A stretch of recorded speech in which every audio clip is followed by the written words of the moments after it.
la educación en esa lucha de contrario se mantiene y funciona.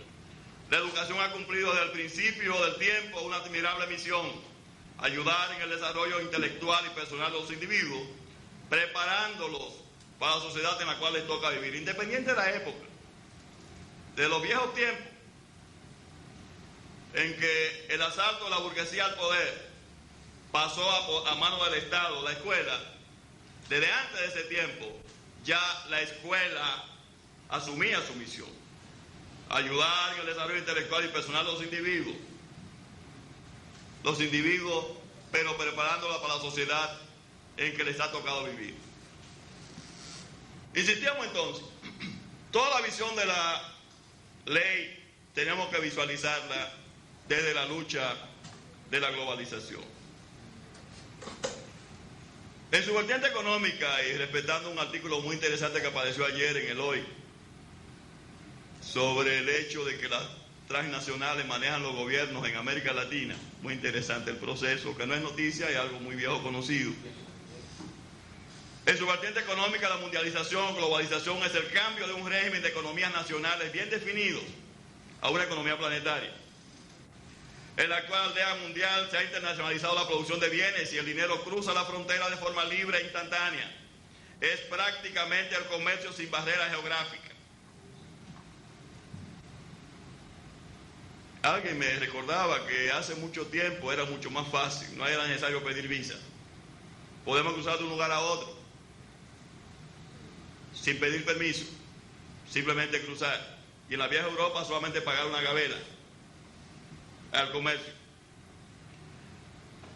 El inicio de un mercado global se puede marcar cuando Marco Polo fue a la India, cuando Colón llegó a América y cuando Magallanes bordeó el sur del globo terrestre. A partir de entonces las rutas comerciales fueron integrando los mercados y por 3 siglos, bajo la égida de España y Portugal primero, y luego Inglaterra, las flotas cruzaron los mares de un extremo al otro del orbe. Estos conocimientos que se van generando por ese cruce hace explosión a final del siglo XVIII en lo que llamamos la primera revolución tecnológica de los tiempos modernos.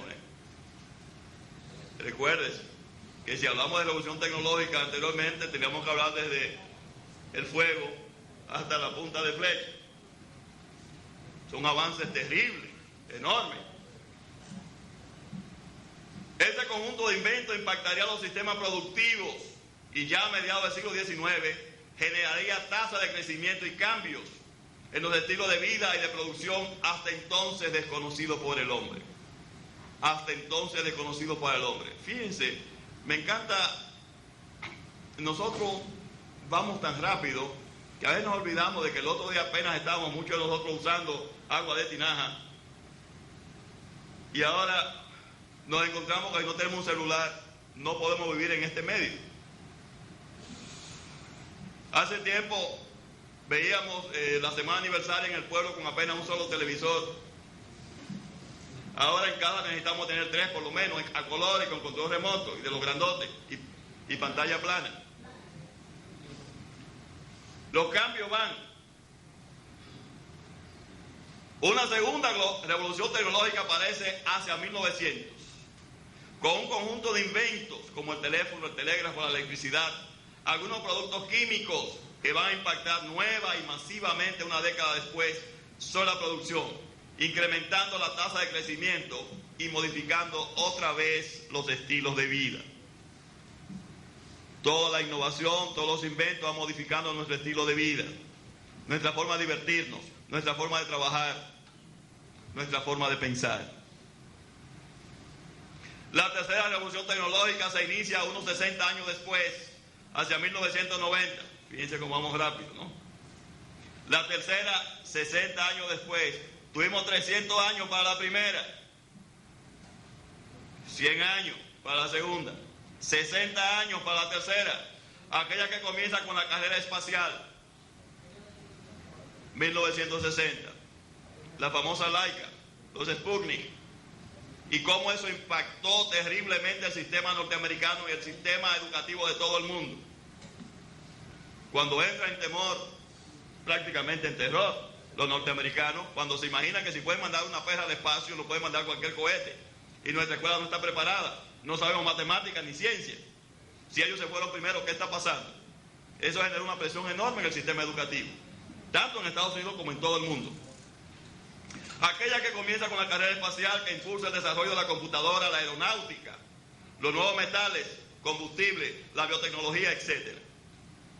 Solamente requerimos 30 años para iniciar la cuarta revolución tecnológica. El salto a la telemática, las comunicaciones, etc. Hacia 1990.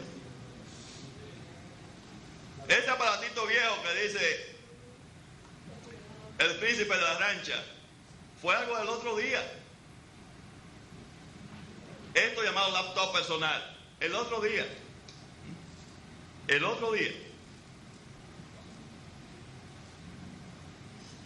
Parece ser que en esta primera década ya del siglo XXI estamos ingresando a la quinta revolución tecnológica. Mucho menos de 30 años. Ya hablamos de genoma, ya hablamos de cómo nos multiplicamos sin necesidad de sexo.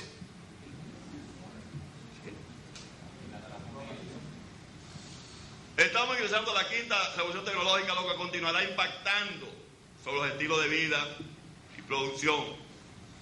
Ramón Flores vuelve a insistir, quizás el mayor invento del siglo XIX sea precisamente el invento de la invención y la innovación.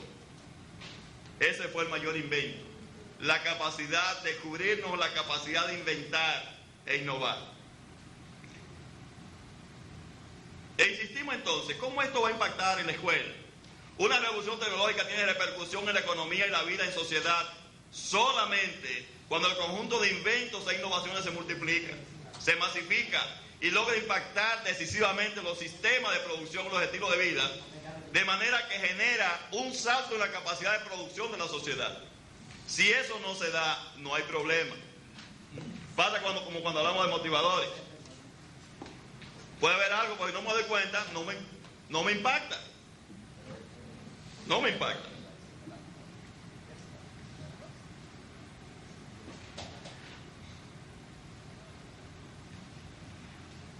Flores sigue insistiendo. Quizás el mayor descubrimiento del siglo XIX es comprender el papel de la educación en una sociedad que se desarrolla impactada por el conocimiento.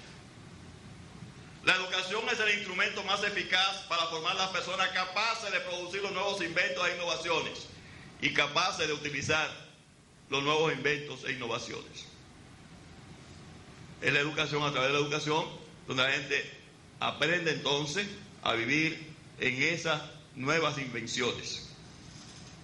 Sin instituciones educativas orientadas a formar esos cuadros, hubiera sido imposible generar los volúmenes de inventos e innovaciones que hoy conocemos. Si una sociedad impactada por el conocimiento, si una escuela que asumiera la necesidad del conocimiento, no podríamos avanzar en la invención y en la innovación. Transformar el invento y la innovación en una fuerza que impacte sobre la producción exige una difusión y un manejo masivo de los nuevos productos. Difusión y manejo masivo. Educar a la gente. Nueva forma de educar. Nueva demanda que se hace a la escuela. La idea del proceso masivo de enseñanza se da junto a las demandas del traslado de la invención a la fábrica. Ya no es suficiente que el laboratorio tenga la invención. Si la invención no va a la fábrica para multiplicarse, no tiene sentido. Las sociedades carecen de los instrumentos de masificación de la difusión de las innovaciones. El proceso comienza cuando los sistemas educativos forman más personas con la capacidad para asimilar en el aparato productivo esos nuevos inventos e innovaciones. Si la escuela no hace esto, igual, no tiene sentido los aparatos.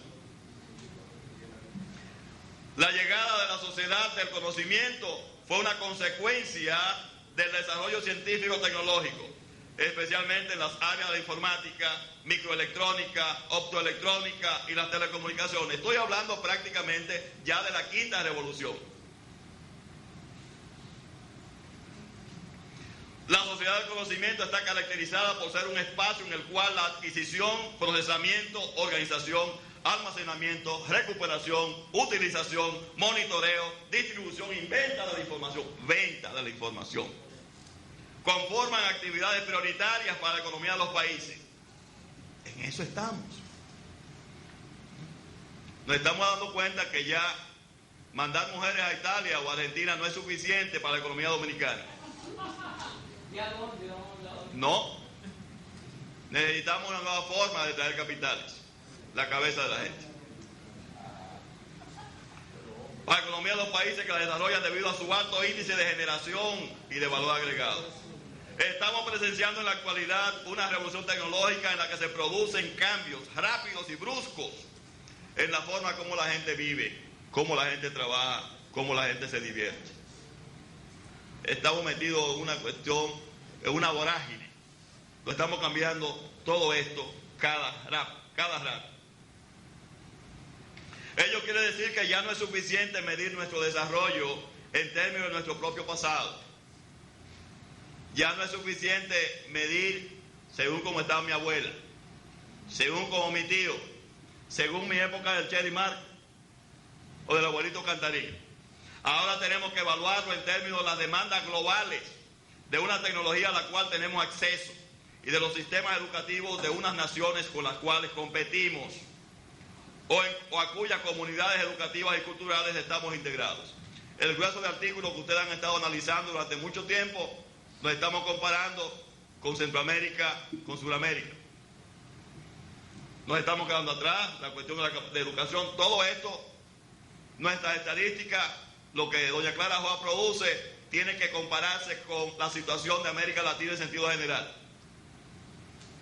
Lo que está el príncipe Fulcar en evaluación educativa, tenemos que ver cómo se desempeñan los muchachos en matemáticas en Argentina. Nos comparamos con ellos. Estamos comparando. Ya no es simplemente con nuestro propio pasado. La aldea global nos obliga a compararnos con los otros que están a nuestro lado y con los cuales tenemos que competir.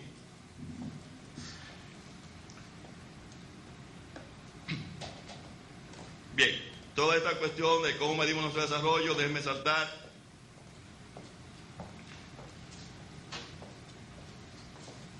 La idea del conocimiento, la sociedad del conocimiento, el manejo de la información, de los conocimientos nos obligan a competir para sobrevivir. Ya no podemos ocultarnos. No es simplemente quedarnos atrás, es que no hay a dónde ir.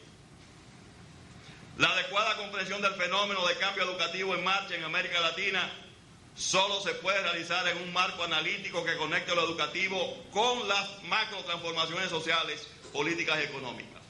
Recuérdense, durante mucho tiempo veíamos que los cambios en la escuela eran hechos por educadores. Las reformas venían por los educadores, los que estamos ahí. Ya nos damos cuenta que todos los cambios en la escuela son externos, son exógenos. Viene de la presión externa, la visión económica de la sociedad. O sea, no fue ningún milagro cómo se conformó el primer plan decenal de desarrollo. No. Es necesario.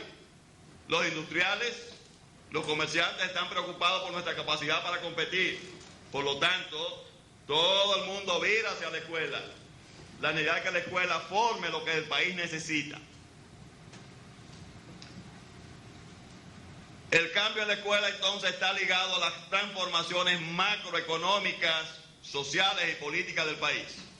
Hace tiempo está todo eso amarrado y ligado. Las políticas educativas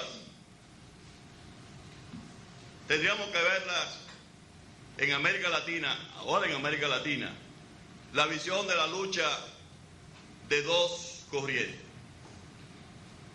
Una llamada el Estado benefactor, algo que nos llegó de Europa antes de mitad del siglo XX, mucho antes.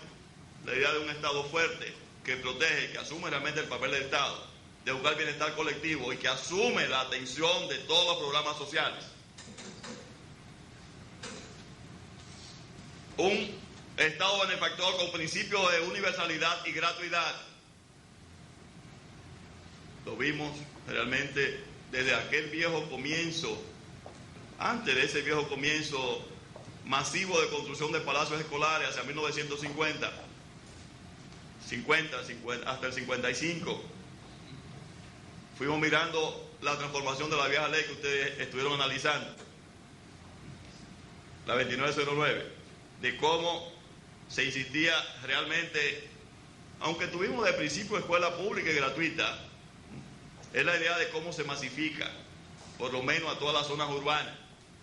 Los palacios escolares construyen en zonas urbanas. El Estado benefactor, principio de universalidad y gratuidad, que llega a su máximo en la década del 80 cuando cae estrepitosamente por la crisis en ese momento. Y tenemos luego la política habilitadora competitiva y focalizadora de los beneficios. Primero la política del Estado benefactor y luego tenemos una política habilitadora, competitiva y focalizadora de los beneficios. El primero se identifica con el subsidio a la oferta. Se subsidia la oferta y tendencia a la universalidad de las prestaciones. Salud, educación, seguridad social para todo el mundo. El Estado asume eso para todo el mundo. Y el segundo enfoque va el subsidio a la demanda. El subsidio ya no es a la escuela o al sistema que ofrece educación. El subsidio va dirigido ahora a la gente que demanda, a las instituciones que pueden demandar el servicio. Y tales prestaciones sociales se focaliza en la población pobre. Del primer enfoque, la política educativa latinoamericana actual recoge las orientaciones ya mencionadas: universalidad, gratuidad en la prestación, que se entiende como un derecho ciudadano y constitucional. Eso no se discute, Dios libre.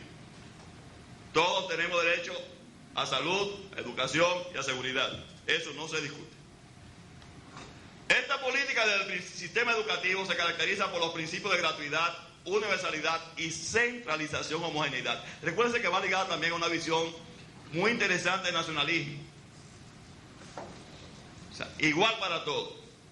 Un currículum igual, idéntico para todo el mundo, implica un sistema centralizado en el cual los inspectores, recuerdo la cuestión con los inspectores, son trasladados de un lugar a otro, no son de una región, son del Estado, de la Secretaría centralizada, que mueve a su gente y traslada a sus profesores incluso, de un lugar a otro donde lo necesiten. La gratuidad y la homogeneidad se entienden dentro de la lógica del Estado benefactor como un requisito esencial en una sociedad que identifica modernización con desarrollo económico y tecnológico, pero también con mayores grados de igualdad social. Sí, se busca mayores grados de igualdad social al tener una escuela pública para todo el mundo, independiente de que alguna gente use la llamada discriminación positiva y prefiera no usar la escuela pública, pero está dispuesta para todo el mundo. El segundo enfoque es relacionado con los principios neoliberales o de modernidad, de organización de los servicios sociales. Los actuales postulados de política educativa recogen en primer término las orientaciones de calificación de la población para que los individuos compitan y el país pueda competir a nivel internacional. Calificarlos para que puedan competir. De ahí hablamos de habilitación, competitividad. De este último enfoque, la política educativa actual recoge también, aunque de manera menos directa, la descentralización, ya no la homogeneidad, centralización. Se habla ahora de descentralización y propuesta de auto y cofinanciamiento de las unidades educativas. La visión también de rendición de cuentas, la visión de que damos dinero, pero usted maneja el dinero y rinde cuenta de ese dinero y se busca dinero de otros lugares. ¿Por qué nuestra primera política entra en crisis? ¿Por qué el Estado benefactor se ve también entra en crisis? Bueno, hay dos elementos principales. Por un lado, se trata de un modelo que requiere de un permanente y casi explosivo crecimiento económico, con lo cual el Estado, a través de su alta tasa impositiva, debe solventar prestaciones cada vez más costosas. Cada vez la gente demanda más calidad en el servicio y cada vez hay más personas que demandan. Punto. Eso implica poner más impuestos para atender las necesidades. A eso sumen ustedes que en América Latina tenemos cada vez, las mujeres paren, cada vez nos multiplicamos, somos más. Hay más muchachos en la escuela, hay más demanda, hay más enfermos, hay más gente que va a demandar seguridad social. En segundo lugar, el tener que enfrentar demandas infinitas frente a una oferta limitada de bienes y servicios subvencionados. Mi abuela diría que donde se saca y no se mete, fin se ve. Demandas infinitas y el Estado tiene límites, los impuestos tienen límites. Paralelamente con mantener esa situación, ya no hay cuarto para todo, es el problema. No hay dinero para todo. Eso explosionó el sistema. O sea, ese modelo no funciona de esta forma. Con eso vemos el otro problema.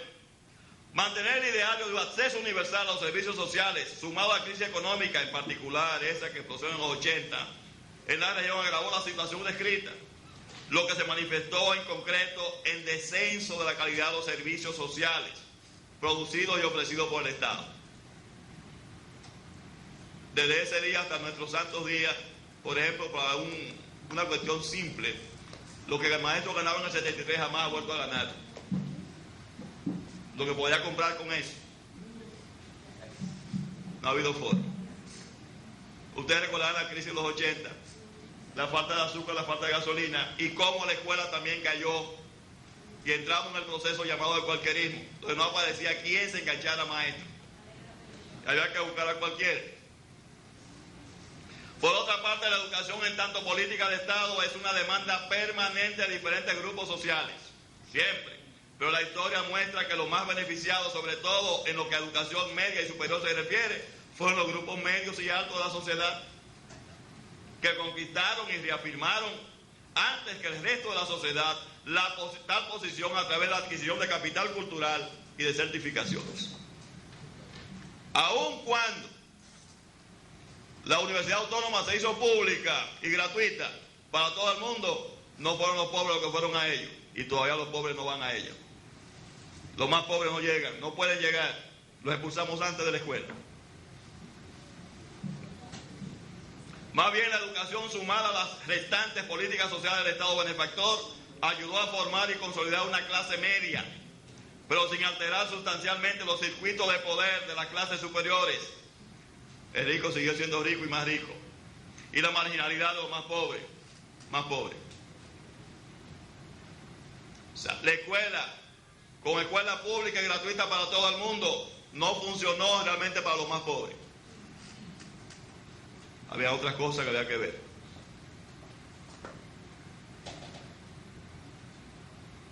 Cuando hablamos de política habilitadora competitiva y de focalización, hay que ver que el concepto de calidad y equidad surge. Calidad y equidad. Sin calidad no podemos competir. Y el desarrollo de políticas educativas en torno a ellos se encuentran plenamente sintonizados con los objetivos centrales del modelo de desarrollo que emerge en la década de los 90. Es algo que surge también en nuestro país con el impacto del plan decenal. Estamos ya caminando hacia esa visión, la visión de calidad y la visión de descentralización. Y con las políticas sociales que de él se derivan en un sentido más amplio. Esas políticas sociales que se van a recoger en los últimos años bajo la visión de la lucha contra la pobreza especialmente. La idea de la educación como integración social a una realidad supraindividual y ello como una generación de ciudadanía normativa. Estamos preocupados también por la educación cívica, la visión de cómo la gente convive en un mundo global y en una sociedad en conflicto permanente. Es una realidad que sigue vigente y que es útil para una cierta interpretación de las transformaciones educativas actuales. Las transformaciones educativas necesarias desde la perspectiva de la globalización se justifican y están correctamente encaminadas en tanto consideren este nuevo escenario y en particular en tanto acerquen a los individuos a los códigos de la modernidad y le otorguen las herramientas necesarias para superar la contingencia local y para enfrentar la heterogeneidad, así como el cambio en la innovación constante que impone la relación a un mundo globalizado.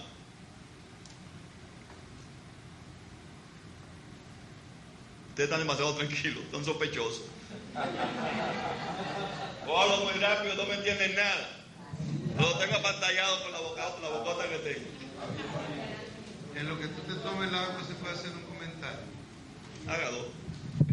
A mí me ha impresionado la expresión tuya de que los pobres no pueden llegar a la universidad, aunque sea pública y gratuita, ya que los expulsamos antes de la escuela básica y media. Y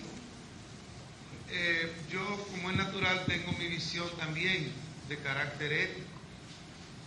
Me parece como que sería conveniente tomar en cuenta en ese planteamiento que tú estás haciendo el eje transversal ético de esa problemática.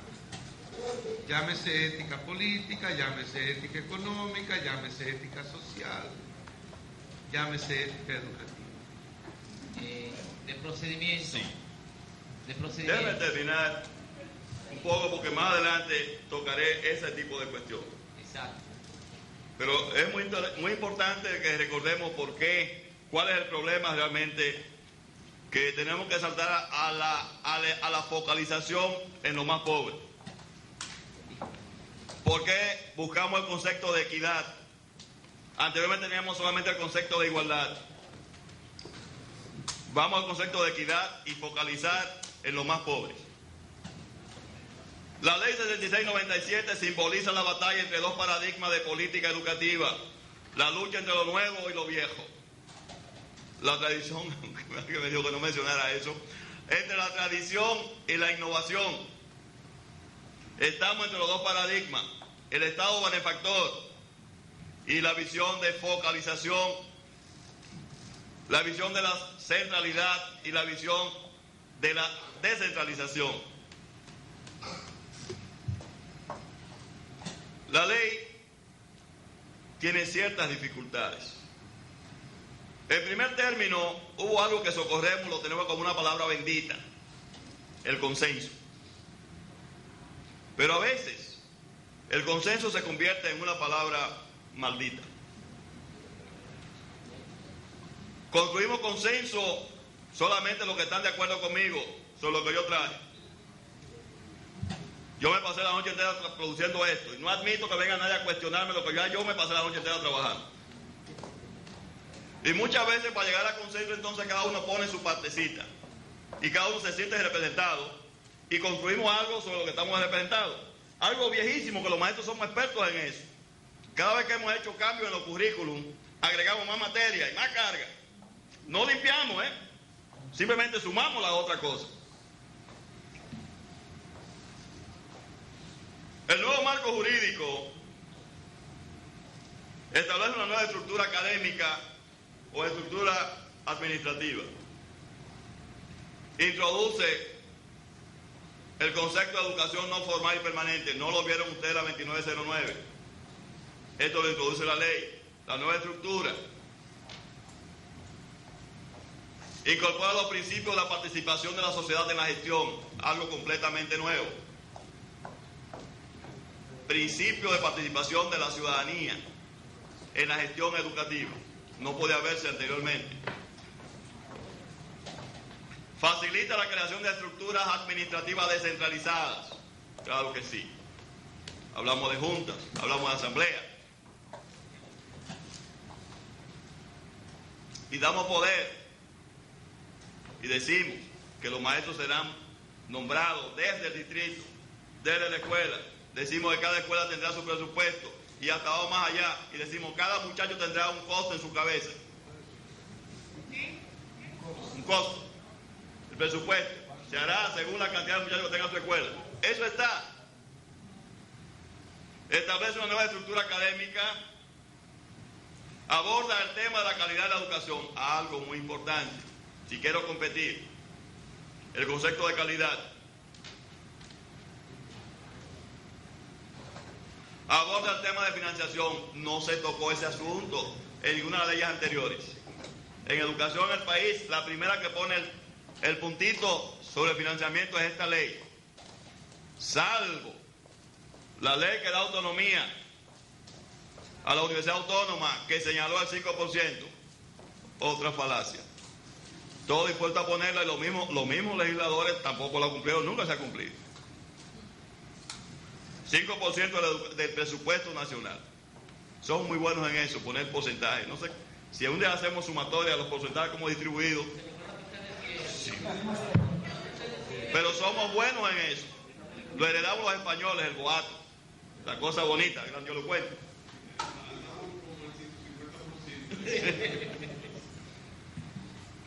Producto del consenso, con mucho cuidado, uno de los más activos en la construcción de la ley, doña Ibelice nos señala, así pero muy cuidadosa. Producto del consenso existen en ellas algunas debilidades y contradicciones, pero no va más allá. Dice, algunas debilidades y contradicciones. Y como debilidad así simple nos dice, plantea la división entre la estructura administrativa y académica, la visión tradicional. Subsecretario administrativo, subsecretario docente. Los docentes y los administrativos completamente, y la estructura del sistema completamente separada. Y además nos dice, eso fue un rosario de aspiraciones. Pusimos principios, fines y cuestiones que nos fuimos toditos ahí escribiendo. Recogimos todos los españoles, todos los chilenos, todo lo que nosotros nos fuimos pensando, escribiendo. Hicimos nuestro rosario ahí. ¿Qué tipo de gente queríamos? Y cada uno agregó lo suyo. Por eso decimos, principios y fines sumamente ambiciosos. Pero déjenme hablar un poquito de la situación nada más, independiente de ese principio. Hemos hablado del concepto de descentralización, de participación de la comunidad, del manejo de organismos descentralizados y del financiamiento. Déjenme hacer brevemente cada uno la situación en el día de hoy. ¿Qué es lo que quiero antes de ver otras cosas? Las juntas, la junta de centro, la junta de plantel, están establecidas. ¿Qué tanto funcionan? Bueno. ¿Cumplen la función que la ley dice? Bueno. Ustedes están al tanto y están leyendo el diagnóstico del sector educativo y más que nada están viviendo en la educación. La ley dice lo que debe ser. La ley dice qué se espera. La ley nos habla de que cada distrito presenta su presupuesto. ¿Oyeron? Hablamos de asamblea para resolver problemas. Hacemos asambleas muy interesantes a veces, según qué queremos que se resuelva. Seguimos con el mismo esquema de el manejo de la seguridad de padres y amigos de la escuela. Sentamos a los padres en la misma butaquita que los muchachos y los sentamos allí para hacerle así. Ustedes tienen, usted tiene, usted tiene. Nada más. Cuando hablamos de organismos descentralizados, por fin, la semana pasada salió el decreto que establece el INAVIMA. Fíjense bien, vamos a 6 años de la ley. 6 años de la ley. Por fin sale el decreto el decreto que establece, sigue siendo legislación todavía. El aterrizaje, mojarse los pantalones en el agua, nada todavía. El Instituto Nacional de Bienestar Estudiantil, no le hacemos caso. No quiere decir que no haya acciones, ¿eh? Hay acciones dispersas, hay muchas acciones de apoyo al estudiante. Sí, insistiría Clara que todo lo está haciendo, el manejo de la partida de bicicleta, los lentes, la atención médica, etcétera. Se están haciendo todas esas cosas, pero no hay un organismo, no hay un instituto que coordine esas cuestiones. Ustedes ven que por un lado hace uno, no se cumple, no se está cumpliendo en ese punto. Usted ve que, por ejemplo, las cuestiones de beca a veces me extraña cómo Ángel Hernández en una parte está manejando la beca y buscando si le INTEC, si UNIBE, quién está manejando beca. Inapocán, bueno, ahí está Nuri bregando y luchando, cuchillo en boca con esa cuestión, pero a veces nos pensamos, sí, ¿qué tanto ha cambiado Inapocán desde que Telma Camilo o Nelly Acosta manejaban la Dirección General de Formación y Capacitación? ¿Qué tanto sigue siendo simplemente un proceso de manejo de fondos hacia las escuelas normales, que no hay forma todavía que, aun cuando la ley la creó como instituciones de educación superior, se hayan pasado de ser instituciones de nivel medio, en la cabeza y en la concepción? No están aprovechando. No hay forma. Financiamiento, hicimos igual un sueño muy interesante. Fuimos y dijimos, tanto por ciento, se estableció tanto por ciento del Producto Interno Bruto, o no menos de tanto por ciento del presupuesto nacional, lo que sea más. Desgraciadamente, los mismos legisladores que aprobaron la ley, los mismos defensores, maestros, educadores, muchísimos de ellos, cuando alguien reclamaba por qué no se cumple, espérate, una cosa es la ley y otra cuestión son las realidades. Alguien me va a decir, sí, es que previmos que el ingreso del Estado para atender el Producto Interno Bruto, el porcentaje que se asignaría a la educación o tanto, implicaría un presupuesto de tanto y que los impuestos permitirían al Estado recoger tantos fondos.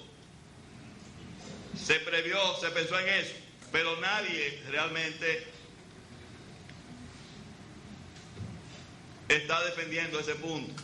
Los mismos legisladores que votaron la ley justifican que eso no es posible. Los mismos legisladores que votaron la ley señala que el 20% debe ser gasto de capital y el 80% ustedes lo analizaron, gasto corriente. Apenas llegamos a un 12%, con mucha suerte, de gasto de capital. Y a veces, a veces depende de la presión de donde estén los cuartos. Los cuartos siguen yéndose la mayoría a pagar salario.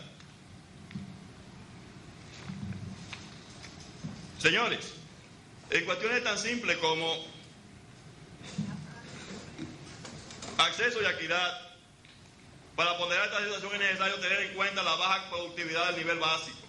Eso está establecido en el diagnóstico de agosto del año pasado. Estoy poniendo a ustedes lo que está escrito en el internet de la Secretaría, en lo que dice la Secretaría. Hay un porcentaje significativo que no comprende la educación básica. Padre, sobre esto me refiero. Solamente 4 de cada 10 niños y niñas que ingresen al primer grado terminan octavo curso en el tiempo que deben terminar. Solamente 4 de cada 10. Que adivinen cuáles son los que se quedan atrás.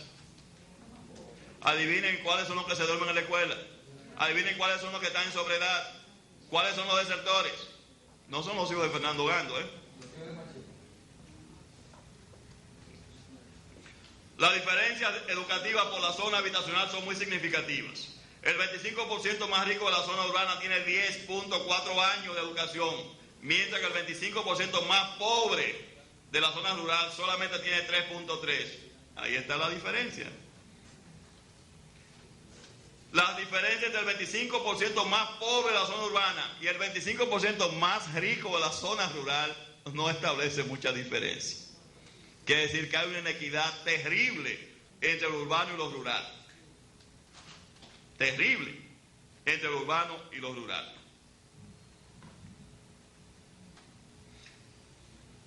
Los directores, según el mismo diagnóstico de la Secretaría, los directores regionales señalan entre la causa de esa inequidad, nos dicen, mire, en la zona rural hay mucha falta de material didáctico, los muchachos llegan tarde a la escuela, la gente se va, se mueve de un lugar a otro buscando trabajo por lo que sea, hay demasiado paro de los maestros, por supuesto, mientras más huelga hay, menos clases se da. Los niños pobres, los niños trabajan, ya sea en finca ajena, ya sea en finca propia o en trabajo propio, como sea. Y en los centros urbanos marginales son los factores con mayor incidencia. Hay sobrepoblación en los centros urbanos marginales. sobrepoblación, demasiados niños en la zona urbano marginal. En el nivel medio decimos la distancia de los centros en la zona rural.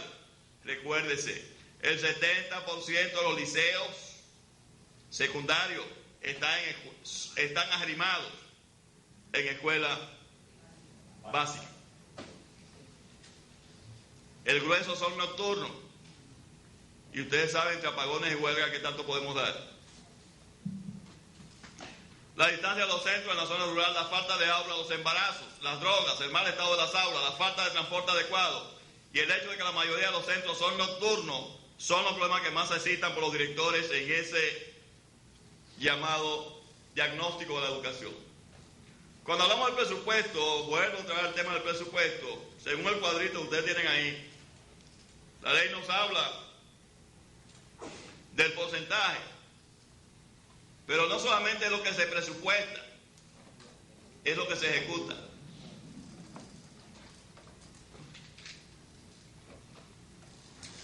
Ustedes ayer, Miguel hizo una maravillosa presentación acá sobre esos cuadros de gestación.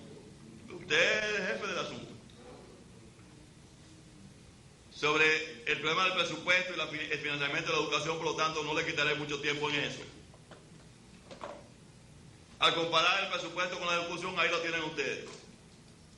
Los porcentajes son negativos, a veces hasta un 30% menos de lo que dijimos que íbamos a hacer.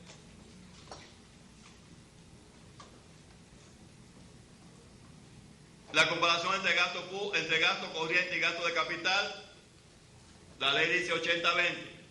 Ustedes ven ahí, tenemos en el 2000 teníamos apenas un 10, un 90-10. El fondo de fomento que surgió, que debe formarse de las herencias que no hayan sido reclamadas por herederos legítimos en el tiempo legalmente establecido. El 5% de todos los impuestos sucesorales existentes a la fecha de la vigencia de la ley. El 5% de cualquier inmueble que venda el Estado. El 20% del monto total de las cuentas inactivas en los bancos y en las asociaciones de ahorros y préstamos. Perdón. De reclamación. Descubrimos, la ley monetaria y financiera elimina eso. La nueva ley. La nueva ley, las cuentas abandonadas van para el Banco Central durante 10 años. Durante 10 años se mantiene ahí. A los 10 años van para un fondo de contingencia y deroga todas las disposiciones anteriores. Lo importante es como que a nadie le importó eso. Nadie le importó. Ese es el punto que quiero llamar. Eso pasó, ocurrió, nos pasó igual que la ley de seguridad, que ahora estamos con la pelea que si va Inavima y no va. Pero como que a nadie le importó eso. Ese es el punto que me preocupa. Sí. No obstante la carencia de recursos que observa el sistema educativo dominicano, durante mucho tiempo esta cuestión estuvo antes de la ley monetaria. Antes estuvo ahí. Estuvo como la vaca realenga. No tiene dueño. El Banco Central, posiblemente nadie se lo notificó, y cuando hicieron la ley monetaria lo quitaron. Y ahí está su primera preocupación. La escuela no tiene oriente. Resolvemos fácilmente. Esas son ya ideas de Ramón Flores.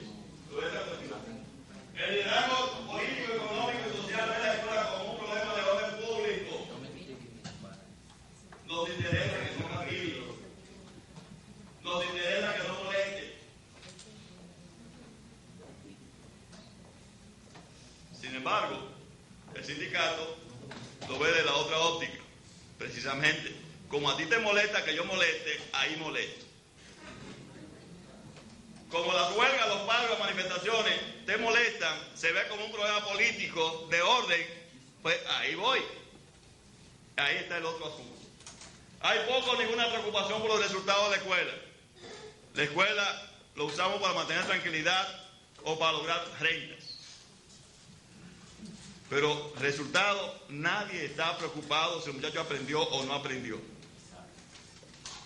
Cuando digo nadie, perdónenme que tenemos muy buena gente preocupada por eso, pero me refiero al grueso. La posición del liderazgo político, económico y social frente al problema de la educación resulta crucial. Ahora cuando la educación es instrumento central de la política pública en un mundo globalizado. No podemos competir si no se respeta el conocimiento. Punto. Si no se dan los días de clase que tienen que darse, las horas que tienen que darse, si se asume la escuela como un lugar donde se respeta el conocimiento, olvídenlo. Somos muy buenos dando títulos, damos títulos. Y es verdad que cualquier muchacho del Liceo Nocturno Capotillo, como cualquier muchacho de St. George's School, tendrán el mismo título de bachiller que le vale igual que alguna licenciatura o algunos doctorados. En algunas universidades son iguales que otros doctorados, según la ley, es doctor. Pero hay que ver qué cosa. No existe la posibilidad de ejecutar una política pública conducente a un desarrollo educativo acelerado sin el compromiso y la determinación del liderazgo nacional. Ahí está el punto focal. Porque construir desde la pobreza un sistema educativo de calidad mundial es un esfuerzo descomunal que implica una gran disciplina social y grandes sacrificios personales. La escuela seguimos mirándolo como un problema personal. Y cada uno de nosotros, no solamente la escuela, todos los servicios sociales fuimos resolviendo de manera particular. Cuando tuvimos los problemas de apagones, compramos plantas, pusimos inversor. Problemas de agua, hicimos cisterna, buscamos tinaco. Problemas de basura, cualquier muchachito pasa con una carreta a recogerlo y lo tira del patio del vecino, del otro vecino. La escuela no funciona. La clase no se suicida, diría un buen amigo mío, Jesús de la Rosa. Y mandaría a los hijos a una escuela donde pueda competir y aprender realmente. Y lo hemos hecho todo. Y así hemos ido resolviendo nuestros problemas de manera personal. El problema sigue siendo que cada vez que hacemos estas cosas, yo particularmente me siento más preocupado. Una sociedad dividida, y cada vez que miro los problemas de la revuelta en el Capotillo, uno se consuela diciendo, por un lado, oyendo que son muchachos esto, que son muchachos lo otro, que la droga, que los machetes, pero por otro lado, una malvada conciencia me dice, ajá, ¿y qué salida le dieron ustedes? ¿Qué te espera que hagan? Lo sacaron de la escuela, le impidieron llegar, no dieron oportunidades. Entonces, por más bonito que tenga yo a Julia y a Ferry, creciendo y desarrollándose, estudiando esto y estudiando lo otro, y al nieto de Miguel, nadie nos salva de que un día un mal policía o un buen policía ignorante, como lo que estamos dejando de este grupo, o cualquier muchacho agarrarse la cadena y le arranque el cuello, lo asalte y lo pinche, porque usted tiene una sociedad completamente dividida entre aquellos que le negamos y que lamentablemente tiene derecho a vivir, porque usted no le puede cortar la cabeza. Pero tiene una sociedad profundamente dividida en la cual ninguno vamos a sobrevivir. Esa es parte de la preocupación si no buscamos una escuela de calidad. El problema y el reto no están en modo alguno en la búsqueda de calidad y liderazgo en el entorno educativo. Hay que asumir la tarea como un ejercicio permanente de corresponsabilidad, compartición y confluencia de voluntades en la perspectiva del interés general sobre los intereses privados. La ley tiene un montón de cosas, un montón de debilidades, un montón de desaciertos, pero alguien diría, es la ley. Y ojalá con esas fallas realmente se pueda ejecutar. El problema nuestro está en que hay una conspiración en la cual todos somos parte. Y nos podemos tranquilizar como diciendo Fuente Ovejuna. Hay una conspiración en la cual decimos, yo tengo mi problema resuelto, los hijos míos no van a escuela pública. Fernando Gando vive del sistema público, pero sus hijos no van a escuela pública, como todos ustedes. Casi todos, casi todos. Perdonen, que voy a sacar cuenta de que si van a colegios públicos muy especializados. San Vicente de Paúl del Carmen, unas escuelas públicas muy especiales. El problema está en que lo estamos diferenciando las otras escuelas públicas y estamos creando unos muchachos diferentes.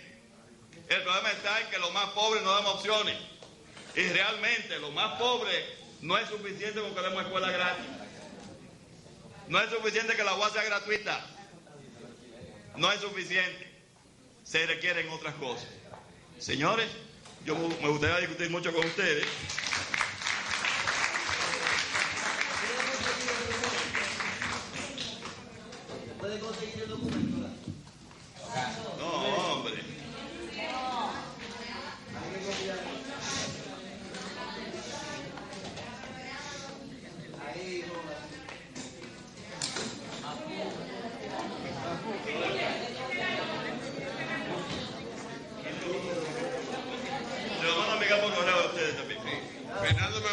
señores, yo creo que Fernando tiene su compromiso allá, pero él va a venir algún día a volver a discutir el tema. Óyeme, perdón, Fernando, oye, yo sé que tú tienes que ir. Yo tengo un compromiso que hice con esta gente para preparar una propuesta como sería un seminario sobre legislación.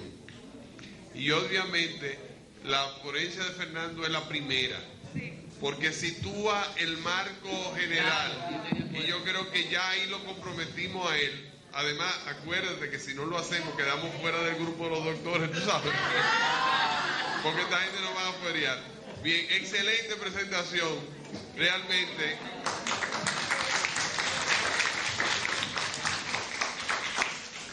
Creo...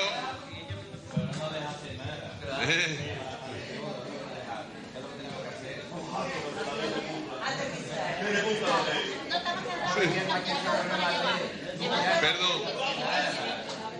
Creo que hay un planteamiento y dejó la pista caliente. Fernando, ¿tú sabes lo que vamos a conversar ahora? Fernando, vamos a comenzar del INAVIM ahora. Para terminar con el INAVIM hoy. Fíjense, como caso de política, creo... Dejen eso para después. Hay una rectora que me está boicoteando aquí ahora. Además de los 4.200 pesos de isla. Me dañó la computadora y la rectora de usted no boicotea la clase ahora. Y estos 4.500 son privatizados. Sí, no. Este es un fin de semana histórico. No, y la subsecretaria también. Hay dos boicoteos jerárquicos aquí. Bien, con ninguna de las dos puedo pelear. Fíjense, yo me estaba acordando al final de lo de Fernando, de una conserje del banco, una muchacha de muy buena expresión, y que insistió en que se le evaluara para la posibilidad de que ya había terminado su bachillerato, para realmente ver si podía tener alguna otra posición. Señores, es un engaño ese bachillerato, se lo voy a decir con todo. El que le dieron a ella, es decir, el certificado de bachiller que tiene ella, título de bachiller. Acuérdense, y muchas veces la gente que no ha trabajado en primaria se confunde entre caligrafía y escritura. El problema de ella no es de caligrafía, no es de ortografía, es de escritura. De escritura.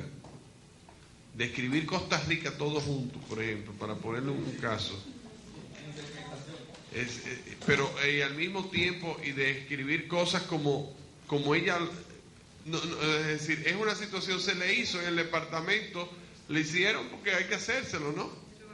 Vamos a hacer su evaluación, lo que le hicieron fue un dictado inicial como para comenzar.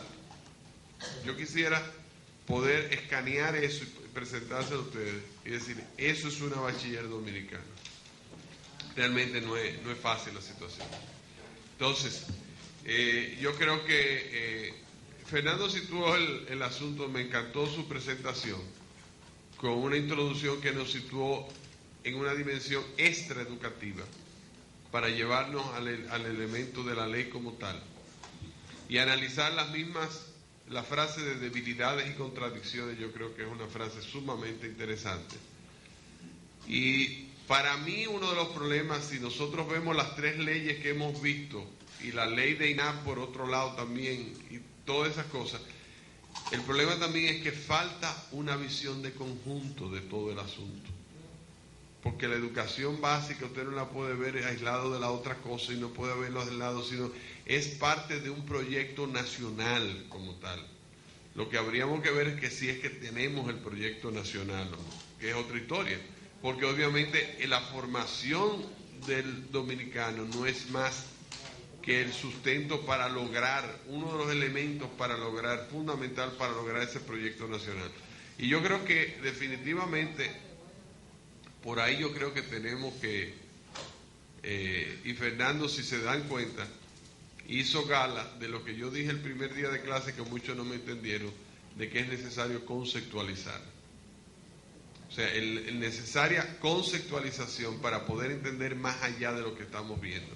Y realmente hizo gala de su condición doctoral y nos hizo ese análisis muy enjundioso del asunto. Creo que el aspecto básico y lo que nos tenemos que poner en agenda es no ir a los aspectos específicos, aunque tenemos que llegar a los mismos, pero esos planteamientos más generales. Y realmente en un trabajo que fue imposible en un momento determinado, yo dije que no era poder. El trabajo que ustedes hicieron de la ley, de las leyes de la comparación, implicaba otra cosa, pero me di cuenta que era imposible realizarlo. Que era realmente tratar, lo interesante hubiese sido de comprender la legislación de esos países y establecer una congruencia con los momentos de esos países donde se produjeron esas leyes. Sí, para poder haber hecho una comparación era imposible realizarlo, era un trabajo que iba a hacer una pregunta para que no me la respondieran, ¿no? Porque eso había que hacer una búsqueda casi de dirigirse a los países, ese tipo de cosas. Pero lo que yo les planteo, lo que les estoy planteando es que el hecho va más allá del material que vemos. Y obviamente, como bien Schutterman manifestó esta mañana, no es el hecho de lo que se escribe, porque la perfección está, ahí mismo está la constitución perfecta con educación está en Haití. Y sabemos lo que pasa. Pero realmente son elementos que hay que retomarlo, señores, hay que retomarlo, y nosotros que yo creo que tenemos una responsabilidad de retomarlo a un nivel de discusión que, fíjense, aquí no estamos diciendo que si fulano es malo y el otro es bueno, no, es un problema de que a veces la interacción de mucha gente buena, como fue la gente que trabajó en la ley, hubo mucha gente buena, ahí hubo mucha gente buena, no estamos criticando a los que trabajaron en la ley, sino los mismos procesos como se llevan a esa ley. Y estoy seguro que la gente que participó en las redacciones finales participó con sus mejores buenas intenciones poniendo lo que pusieron, pero yo creo que hay experiencias que se aprenden, y hay un elemento y es otro curso que estoy tomando. El viernes comenzamos a tomar un curso en el banco, todo el departamento de recursos humanos nos metimos en un curso de gestión del conocimiento. Porque obviamente a nivel de organización el conocimiento comienza a ser un elemento, parte de la gestión de recursos humanos es gestionar el conocimiento. Y en última instancia a veces es preocupante darnos cuenta de que las mismas deficiencias que nosotros podamos tener para llevar a analizar una serie de cosas, porque faltan los conocimientos adecuados para darnos cuenta de las cosas. Sí, y obviamente hay que tener mucho cuidado en eso, porque se pueden crear elementos que realmente no faciliten y que haya situaciones que se desperdicien y que se pierda tiempo por la falta de conocimiento. Hay un conocimiento que nos dimos cuenta y que nos hemos dado cuenta, y ahorita Roberto Fulcar me estaba diciendo que se nos olvidó ayer mencionar la ley de drogas, que también tiene un capítulo de que también hay unas provisiones que hay para educación. O sea, ese conocimiento de dónde están todas esas cosas, eso es parte de lo que debe saberse, ¿no?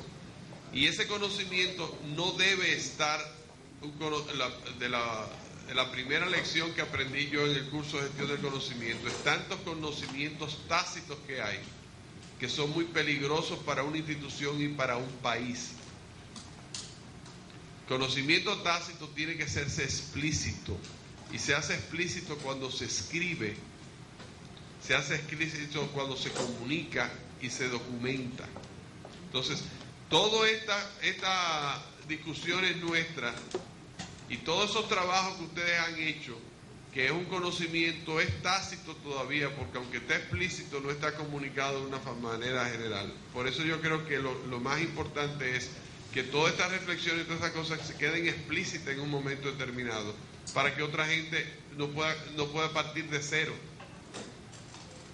Sí, porque todos esos planteamientos de Fernando, que lo van a hacer explícito con el disque, son planteamientos que ya los comparte con nosotros y que nosotros podemos seguirlo profundizando y analizando. pero oportunidades como esta hay que provocarlas, porque si no se queda en el pensar de la gente, en el comentar en la esquina, y no se queda. Entonces, parte de la rigurosidad que necesitamos como país a nivel educativo es ese conocimiento explícito, hacerlo, ese conocimiento tácito, hacerlo explícito. Sobre todo, y fíjense que lo interesante es, obviamente Fernando se refiere a algunos autores, pero eso es producción de él. O sea, es producción, es creación de conocimiento por parte de él en el análisis que él hace de las cosas. Entonces, ese conocimiento es el que nosotros tenemos que aprovechar. Y obviamente, todavía estamos aquí, en términos de esperanza de vida nos queda un tiempo, pero no nos podemos olvidar, porque después vienen otras generaciones que no se acuerdan de él. Tiene que comenzar de nuevo. Bien, INAVIMA, señores. Fernando plantea un asunto, y ahí lo retomo yo, del asunto de INAVIMA en relación de la Ley de Seguridad Social, y dejó caer una chinita así, que no sabemos todavía cómo va a ser compatible o no. ¿Qué es la Ley de Seguridad Social y qué plantea para comenzar por ahí? La Ley de Seguridad Social, que yo les he dicho que realmente no nos hemos dado cuenta de lo que va a significar para el país. Y realmente hay una intención de ejecución y hay plazos que aunque se prolonguen, qué sé yo, pero la intención de ejecución está. ¿Qué se ha constituido en la Ley de Seguridad Social para que nos demos cuenta? Hay una superintendencia de pensiones funcionando y hay muchísimas AFP que están buscando los dineros de la gente y están buscando que todo el mundo se afile. Pero por otra parte está la Superintendencia de Salud con una serie de ARS que también están tratando de afiliar gente. En el medio de todo eso está el Consejo Nacional de Seguridad Social, está establecido, y está la Tesorería, que es la que va a manejar los fondos.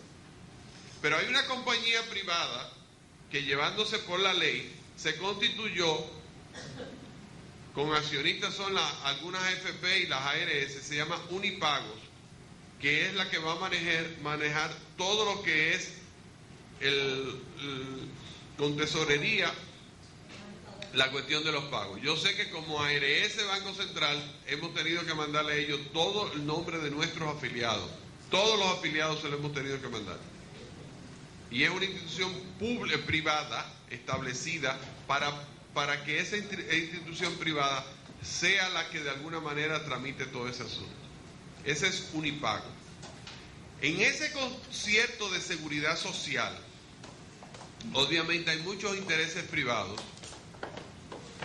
y hay muchos intereses que están porque hay mucho dinero envuelto en el asunto. Eso por un lado.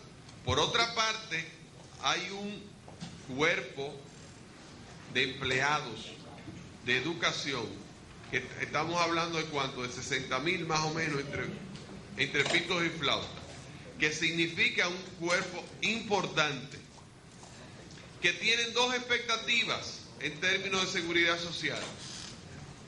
La que crea la ley, en el fondo de pensiones que crea la ley aquí, que crea un fondo de pensiones, y sin embargo, que hay AFPs que le están llevando sus papeles para que firmen.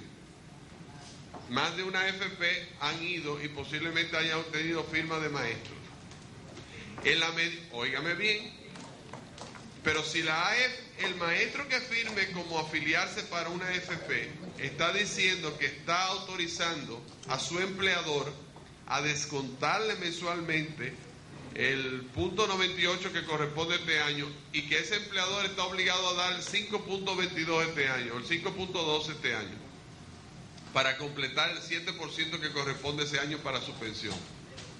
Pero no será, si se cree que va a utilizar los dos sistemas, porque el Estado no va a dar también un aporte, o le va a quitar el aporte. ¿Cuánto le están quitando ahora a los maestros para pensión? 4% creo que es, ¿no? El 4% se lo va a quitar, además del 1.98 y además del 5.22. Obviamente, óigame bien, si a un corto plazo el maestro ve este asunto, la AFP le dice, ahora te están quitando un 4, si tú me firmas aquí nada más te van a quitar el 1.98.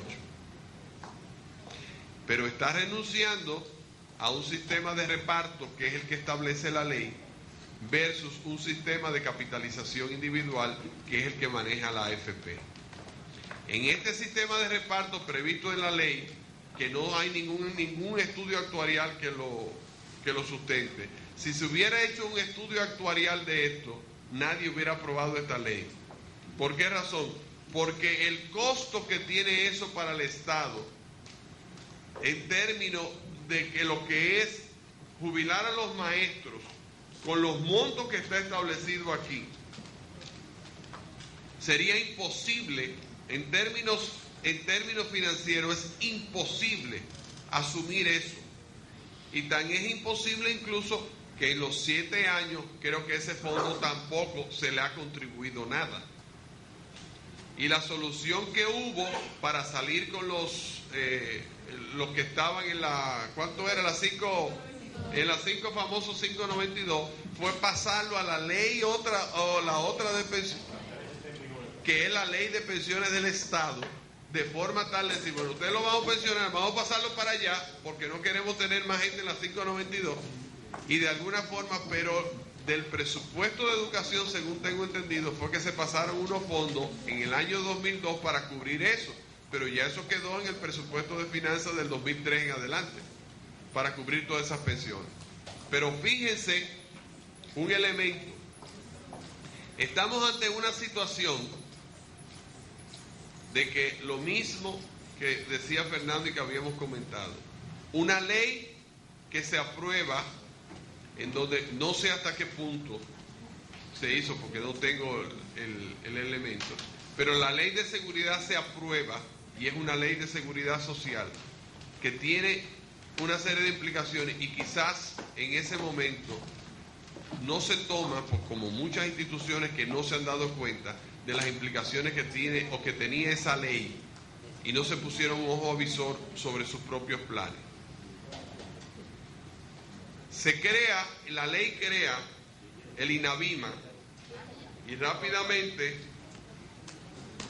se crea el Instituto Nacional de Bienestar Magisterial con el fin de coordinar un sistema integrado de servicios de seguridad social y mejoramiento de la calidad de vida del personal de la educación y sus familiares, tanto activos como pensionados y jubilados. Solo cree la ley. ¿Cómo empata esta ley con la ley de seguridad social? El Instituto Nacional comprenderá, entre otras actividades, el régimen de seguridad social y calidad de vida, el seguro médico. El seguro médico está también contemplado en la ley de seguridad social, como la creación de las ARS. Y según tengo entendido, el SEMA se va a convertir en una ARS.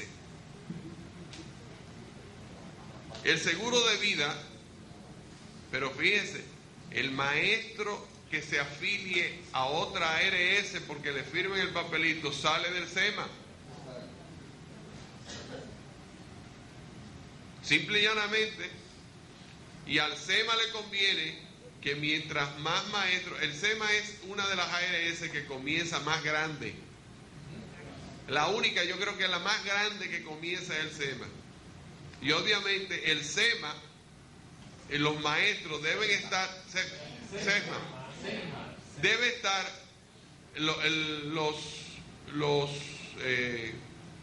la ARS debe estar loca por afiliar maestros. ¿Por qué razón? ¿Qué es lo que van a recibir las ARS? Ustedes saben cómo es el proceso, ¿no? Yo voy a contribuir hasta el 3% de mi sueldo, va a contribuir mi empresa también, eso va a pasar a la tesorería y la tesorería le va a devolver a la ARS el monto de capitación que se haya establecido. ¿Cuál es el monto de capitación que se ha establecido? Ahora son 180 pesos por persona que pertenezca a su ARS. ¿Qué quiere decir eso? Eso quiere decir que yo, mientras más personas tenga, más voy a recibir. Pero si yo tengo una familia que entra, que tiene 5 hijos, yo voy a recibir 5 capitaciones. Si tengo una familia con un hijo, o si tengo un soltero, ese soltero va a contribuir y nada más va a recibir una capitación por esa persona. La diferencia entre lo que yo aporto y lo que me manda para acá, todo por encima de 180 pesos, pasa al fondo de solidaridad. Lo que quiere decir que el fondo de solidaridad el Estado lo va a manejar para aquellos que son indigentes y aquellos que no están en el sector formal, y para completar los gastos del Sistema Nacional de Salud, que el Sistema Nacional de Salud va a acoger a todo ese otro grupo humano. O sea, va a ser como una ARS, pero para el resto de la humanidad. Ahora bien, yo como maestro tengo un sueldo y tengo mi mujer y mis hijos.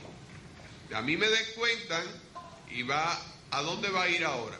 Si yo soy del SESMA, ¿va a ir a dónde?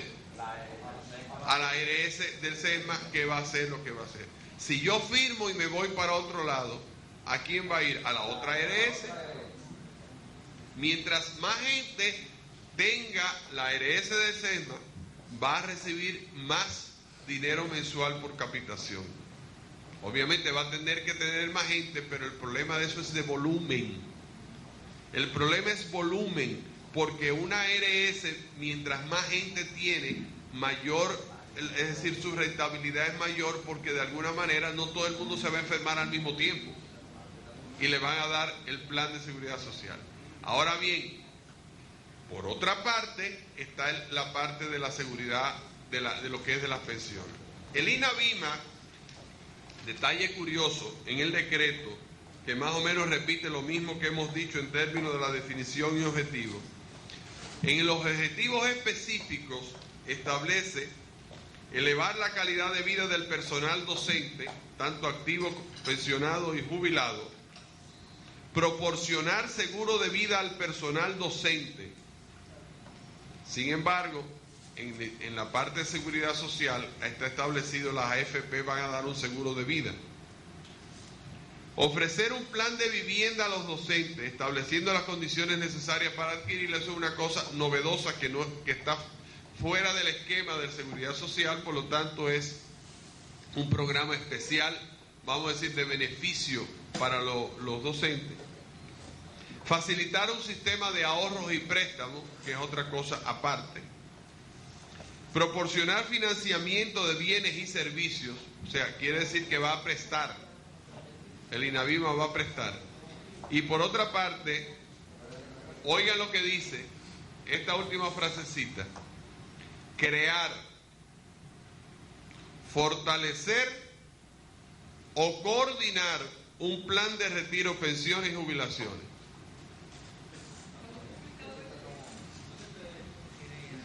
Óigame, crear. Si hay como una indecisión que sencillamente no está claro qué se va a hacer con el elemento de él.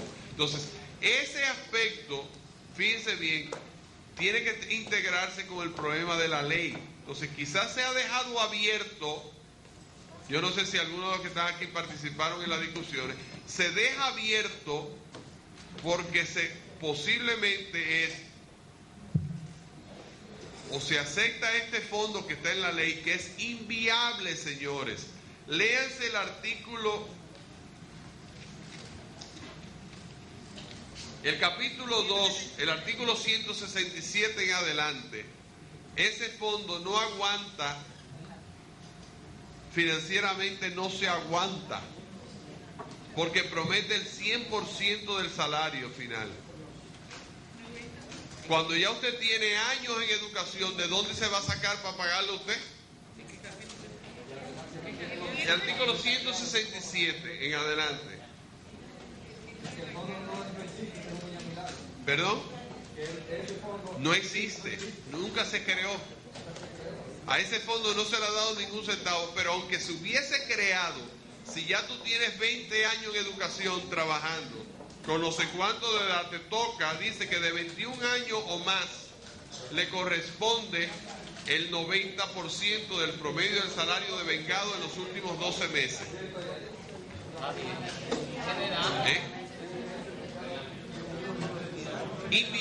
Inviable. Perdón, todos esos artículos de ese fondo,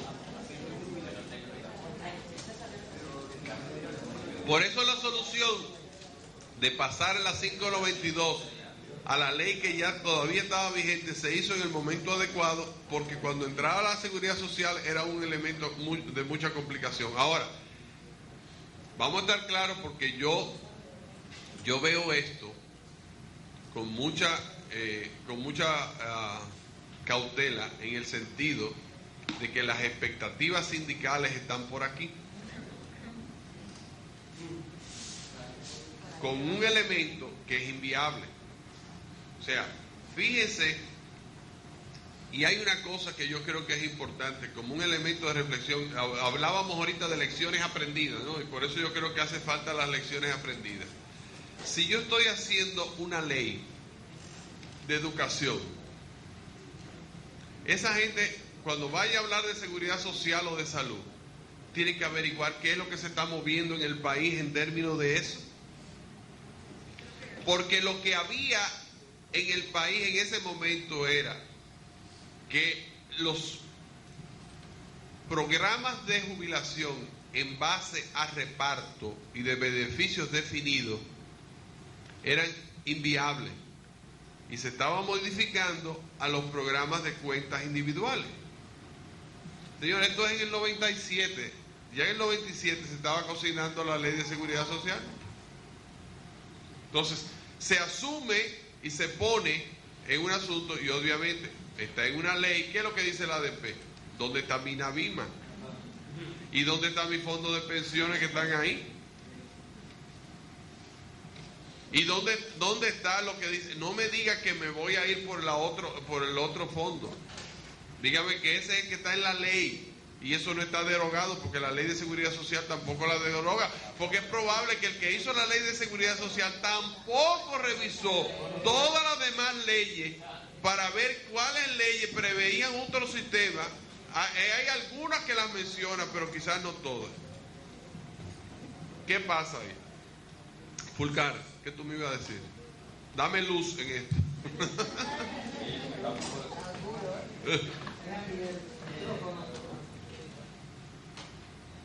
Para que a nosotros no nos dé un infarto colectivo viendo lo de la ley, tenemos que ver un poco, como tú decías, ver el contexto, lo que comentaba cuando te refería a la comparación que hacíamos para el trabajo de hoy. Es siempre necesario ver el contexto. ¿Qué fue lo que pasó con la ley? Estoy plenamente de acuerdo contigo que es una ley no solamente impracticable, sino inabordable. Yo veo la cosa más radical todavía de como tú le estás viendo. ¿Qué fue lo que pasó con la ley? Es la primera vez que una ley se formula aquí a partir de un consenso social. Ejemplo de concertación en el país. Modelo de concertación en términos de apertura, de diversidad y de todo lo demás. Sin embargo, eso que tuvo tantas cosas buenas, tuvo también sus cosas malas. Se intentó hacer una ley de todos. Y esa ley de todo que se intentó hacer, cada uno intentó hacer entonces, encontrar en esa ley la ley de cada uno. Y eso es un problema muy serio en términos de legislación. Cuando yo necesito encontrarme yo en la ley, y cuando digo yo, digo los sectores sociales. Yo les puedo asegurar a ustedes, yo participé en los debates, y participé en parte de esto, y te voy a hacer una precisión con relación a lo de eso. Tú eras líder sindical en esa época. Sí. ¿Qué ocurrió? No hay un solo párrafo, un artículo en la ley, compañero. Un solo artículo no hay en la ley que no implicara por lo menos 5 negociaciones. Tú dejabas la ley a las 3 de la tarde en un punto y volvías a las 5 después de un receso y estaba 5 veces transformada la ley. Y hay que decirlo. Yo veo, por ejemplo, la cita que hacía Ogando de de un poco el mea culpa que hace doña Ibelicia, que respetamos mucho. No hay que se quedar cosas y hay que ser autocríticos. Esa ley tiene cosas que son inaplicables en este país en 50 años. Con relación a las jubilaciones, por ejemplo, es un tema inaborrable. ¿Cómo es que nosotros en esta gestión hemos estado manejando el problema? Para no violar la ley, sin poder cumplir y evitando un conflicto y un problema de justicia con el magisterio. El híbrido que encontramos fue, y yo soy parte de la culpa de eso, para salir de ese problema momentáneamente con los que estaban en ese baúl de vagabundería que era la 592, dijimos muy bien, vamos a jubilar con la ley anterior, la ley de jubilaciones y pensiones, pero hacemos un reconocimiento del derecho adquirido de los maestros a jubilarse, porque con la otra ley es mucho más barato el monto de jubilación, y entonces del presupuesto de educación, como tú decías, le vamos a asignar una diferencia entre lo de aquella ley y lo de esta ley. Eso que dice el reglamento del INAVIMA, crea, actualiza o tal cosa, eso no es porque sí que está ahí. Crea, fortalece o coordina. Sí, es una declaración implícita de la necesidad de hacer una nueva discusión sobre cada una de ellas. Sí, o sea, y siendo responsable. Por eso tú decías, hay una indecisión porque no se sabe para dónde va a coger el asunto. Correcto. Y yo soy parte de los que participamos de eso. Y se hizo conscientemente, porque decirle al país, no vamos con lo que dice la 6697, es una irresponsabilidad. Meter los montos de la otra ley anterior es una arbitrariedad. Y no decir nada, entonces lo que hay que renunciar. Entonces lo que hicimos fue, bueno, vamos a crear una situación que deje abierta la posibilidad de que busquemos un punto intermedio con la participación del magisterio, del gremio, de todos los sectores, y busquemos una solución que sea de consenso, pero que sea razonable. Ahí va a haber pilar fino. Sí, porque no hay una solución por una vía por ahí. Si lo hace con la 379, tiene una crisis laboral.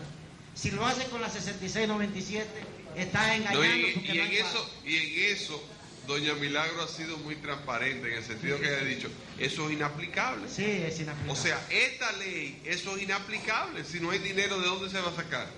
Y lo último es... Eso no aguanta, ya le digo.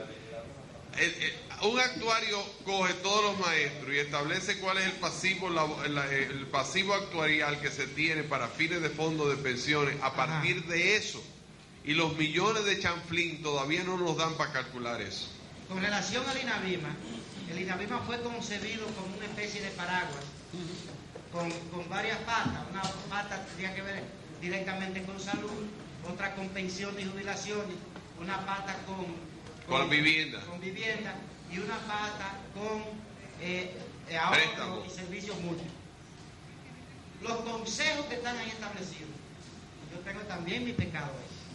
Yo fui que propuse lo de los consejos. Fue concebido como un reconocimiento a lo existente. Porque cuando te mandan ahorro y crédito, por ejemplo, tiene una cooperativa nacional de servicios múltiples de la maestra. Entonces, ¿qué fue que se decidió en ese momento? En el 97. Vamos a crear una figura que reconozca lo que ya existe. Fue el reconocimiento también a la existencia del seguro médico para maestros. Lo que pasa es que el último año de discusión de la ley de seguridad social, tú sabes que tuvo un giro político interesantísimo y social con toda la crisis de la AMD y de los gremios de salud, y entonces eso sí no tomó en cuenta lo anterior. Pero la visión del INAVIMA, como está en la ley, es una visión de mucha aplicabilidad. Es una institución paraguas que coordina las otras cosas. Sí, lo que hay que crear y reconoce lo que ya está creado. No, yo no digo, fíjate, yo no dije en ningún momento que lo del el SEMA no es inviable. El SEMA es perfectamente viable siempre y cuando se sea proactivo para que todos los maestros no comiencen a firmar por otro lado. Y porque el problema, ahí falta la proactividad en el sentido, repito, yo lo hice en el banco. O sea, yo lo he hecho en el banco, a todos los empleados del banco. Ustedes quieren irse para otro, lo firman. Pero ahora, si se quieren quedar en el del banco, no firmen con otra gente, punto. Porque hay que decírselo. Lo segundo, la parte de ahorro y crédito supuse que podía ser la cooperativa. y que en última instancia era una umbrella. Mi preocupación es el problema de las pensiones, definitivamente, porque ese es un tema, y yo sé que las expectativas del ADP son otras. La expectativa del ADP es esto, no es... Sí. Ahora, y que de alguna forma hay que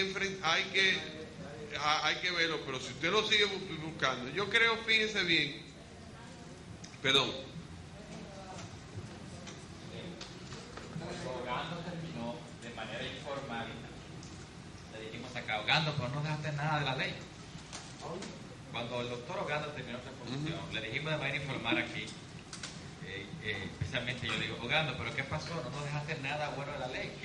Y él decía, no, hay que aplicar lo que queda de la ley, vamos a cogerlo con responsabilidad.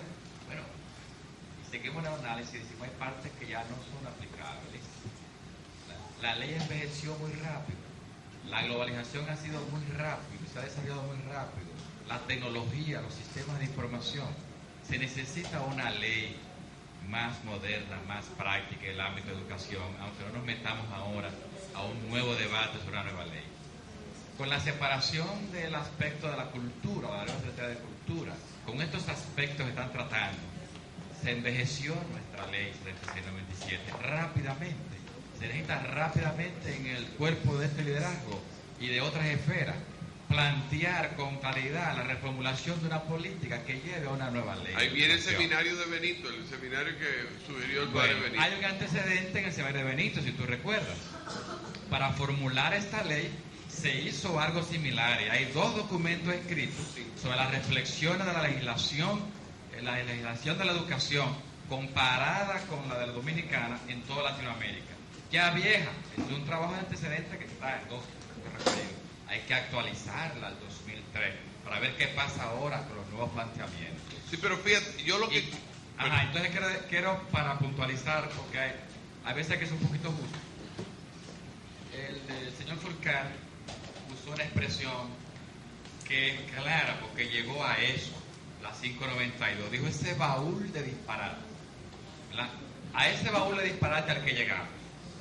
Yo, formulador de la 592, justo a un equipo, le digo... Aquí sí vamos a ir siguiendo, va a salir la ley de 54.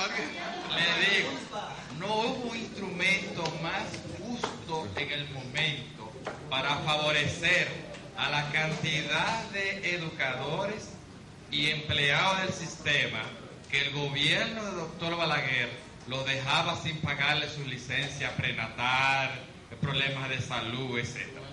Lo que pasa es que en parte esa ley fue para entrampar un gobierno que ya no existe. Entonces tenemos que reformular a la luz de lo nuevo, ¿verdad?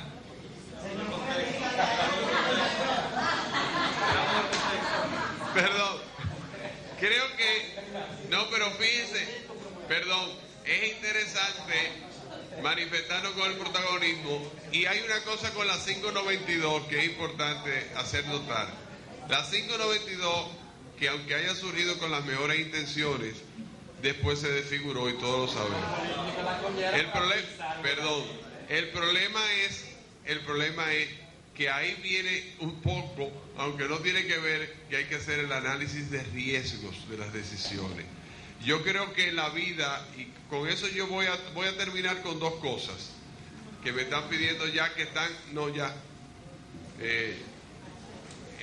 me están pidiendo ya que quieren, Armando y Pedro están aquí. Sí, perdón, sí. Óigame bien, lo primero,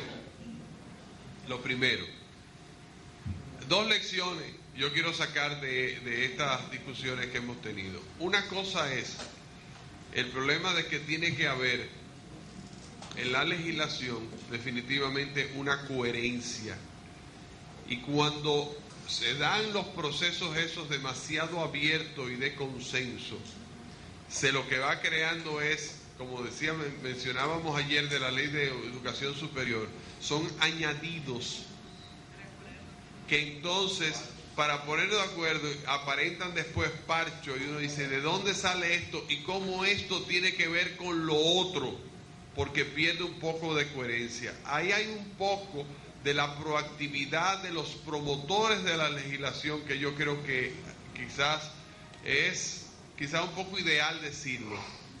ideal decirlo, pero creo que de alguna manera, y hay un detalle interesante, y Fernando al principio lo dijo, el aprendizaje que podemos hacer de las leyes de afuera es un aprendizaje para ver cosas y aprender lecciones y comparar, no para copiar, porque la naturaleza propia del país y el contexto y el proyecto del país único. Y con eso quiero señalar otra cosa, el temor también que pueda tener a gente que venga de ave de paso, influya de alguna manera en nuestra legislación, nos deje un tollo, se desgarite y se limpie las manos y ponga en su currículum asesor de la legislación tal de la República Dominicana en fecha tal. Eso va a estar muy lindo en su currículum, pero lo que nos estamos tirando a la ley somos nosotros. Y lo que tenemos que sufrir la ley somos nosotros. ¿Perdón?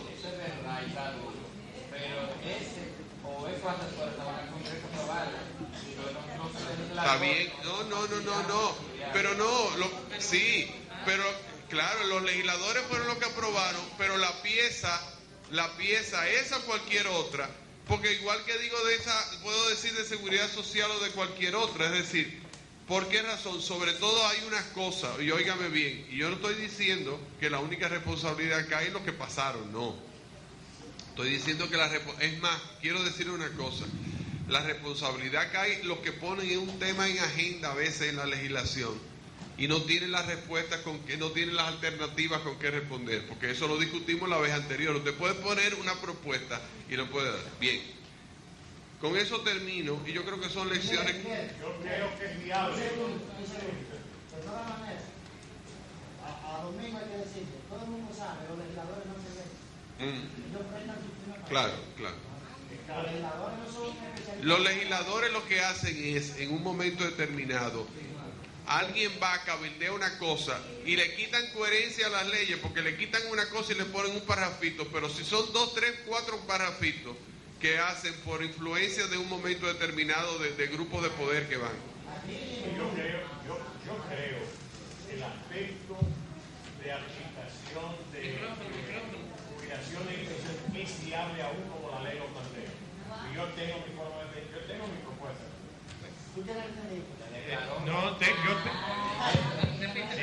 Yo tengo mi propuesta también. Yo creo que sí es viable. ¿Tú me das un chance para...? No, ya no hay chance. Para la próxima. Para el seminario.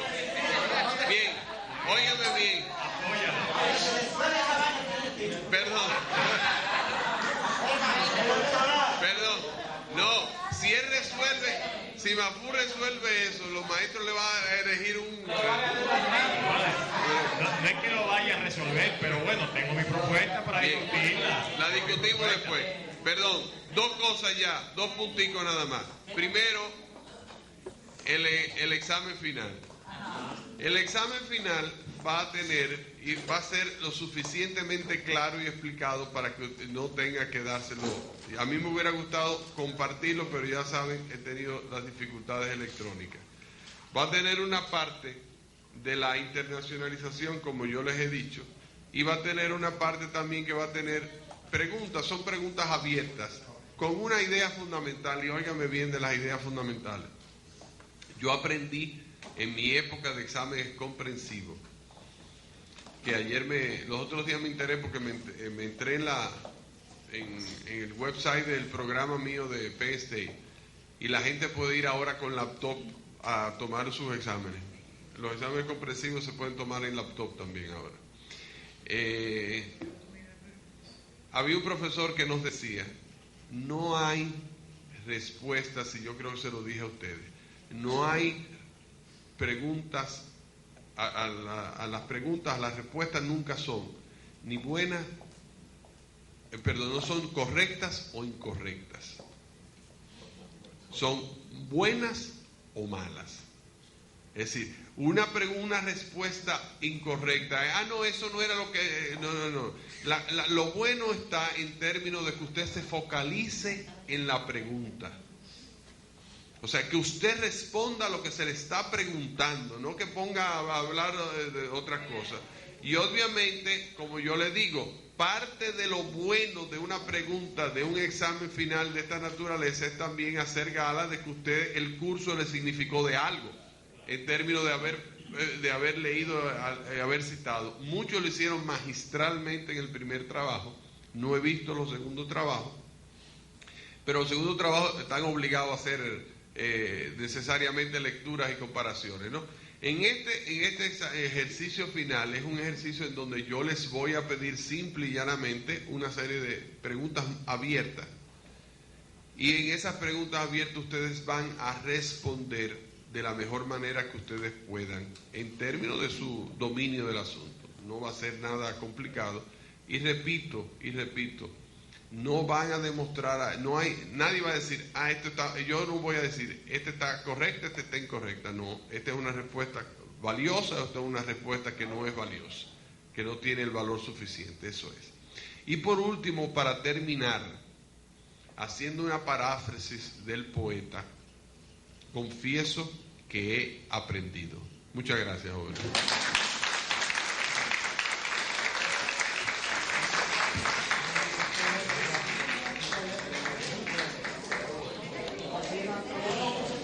Y que no lo hay en Estados Unidos. Y en Estados Unidos ustedes respiran que estamos en guerra. Y lo respiran primero porque es una realidad, y además porque de los 300 y pico mil soldados que hay en el Golfo, hay miles y miles que son hispanos.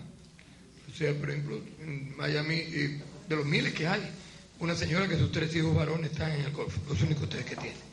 Y no es solamente personas de todo tipo.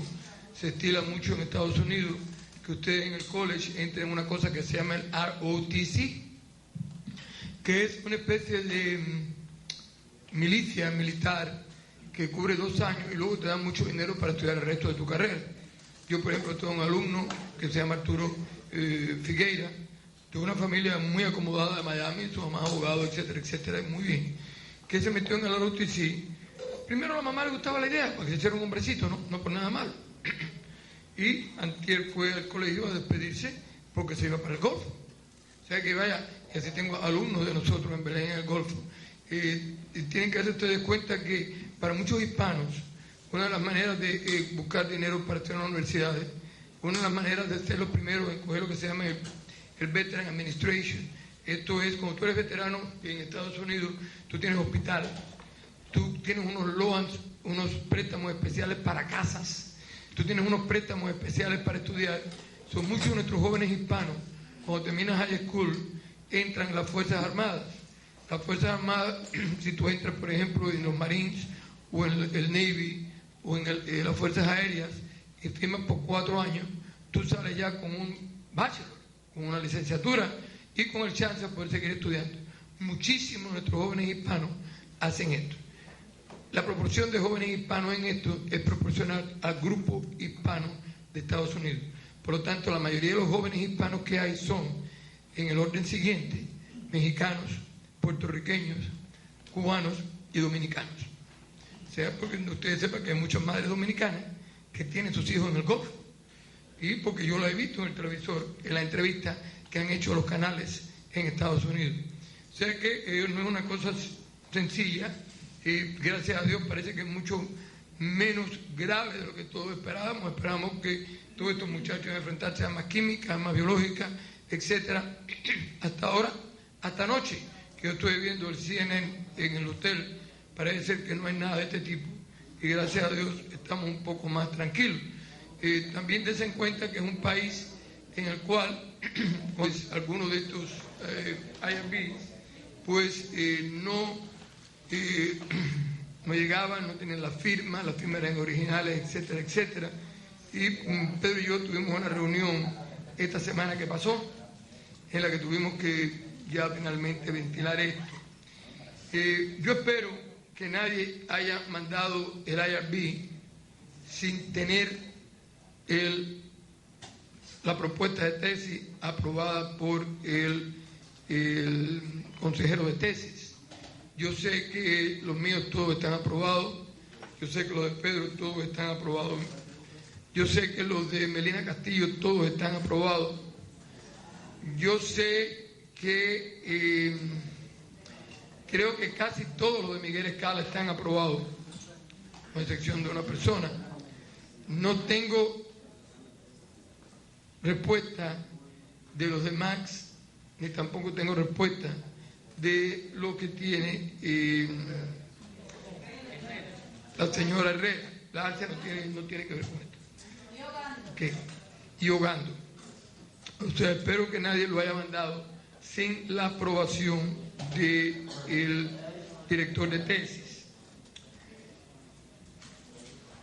Yo creo que en este momento yo voy a hablar con una persona. Al final de la reunión necesito reunirme con Reina Guzmán, con Aves Cabrera, Carvajal, República Domínguez y Mary García y el padre Francisco, con lo que necesito hablar de todo relacionado con esta situación. Recuerden que tienen que mandar una copia extra de la propuesta de tesis a Pedro para que la profesora que está revisando el APA pueda llevársela a ella y pueda chequear los primeros 4 capítulos del APA que ustedes tienen, que eso es algo que tenemos que ir ya moviendo. Ya es hora que ustedes estén contactando su director de tesis en lo que tiene que ver con el producto de crecimiento. Es muy importante que eso lo vayan ustedes preparando, porque es una cosa que tiene que estar ya en camino. Dígame.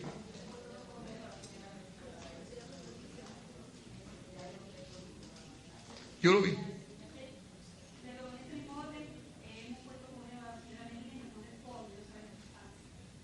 En cuanto al producto de crecimiento.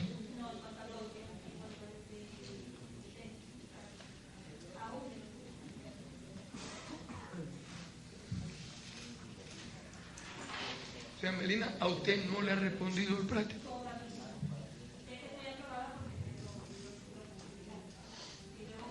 ¿Cómo usted se enteró que está aprobado?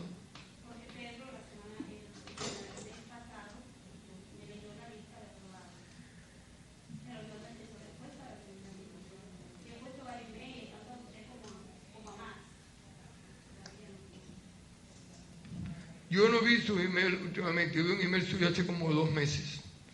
Fue el que usted mandó. Cuando le mandó hace como 6 semanas uno a Max con copia a mí.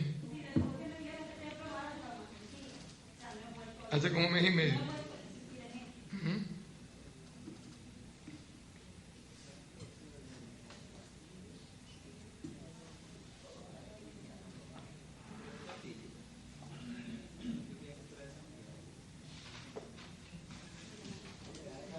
Yo hablé con Max la semana pasada.